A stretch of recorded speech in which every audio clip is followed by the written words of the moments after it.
The man the world kept calling a loser was the same man whose son stood on a stage one day, crying, and said, "Everything I am today is built on my father's broken back."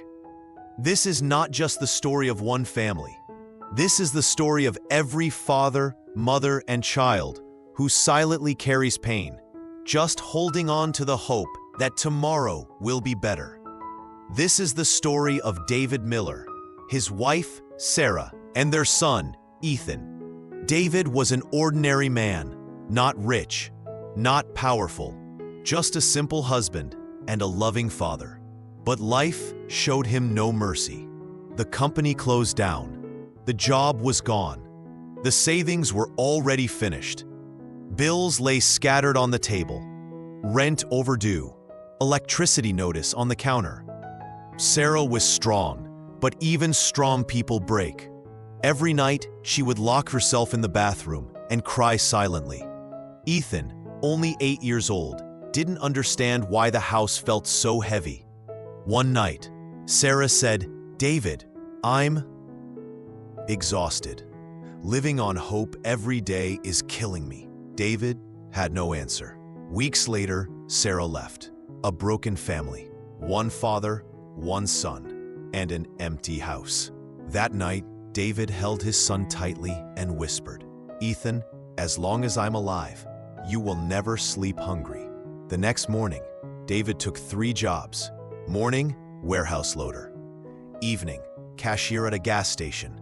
Night, security guard, standing all night. 3 to 4 hours of sleep a day, hands trembling, back slowly bending. People laughed. Working 3 jobs and still going nowhere. David stayed silent because all he saw was his son's future. Ethan was young, but not blind. He noticed his father's empty lunchbox, his torn shoes, the exhaustion on his father's face. At school, a teacher asked, "What does your father do?" Ethan lowered his head and said, "He does everything." At night, Ethan would quietly wake up, cover his father with a blanket, and whisper, "One day, I'll give you rest, Dad." Sarah's absence didn't just break the house, it broke Ethan's heart. At school events, every child stood with their mother. Ethan stood alone. Sometimes angry, sometimes silent. One night he asked, "Dad, doesn't Mom love us?" Tears filled David's eyes. "No, son. Sometimes people just can't carry their pain." One night, David collapsed at work. The doctor said, "Reduce your workload, or you'll lose your life." David smiled weakly. "My life already belongs to my son."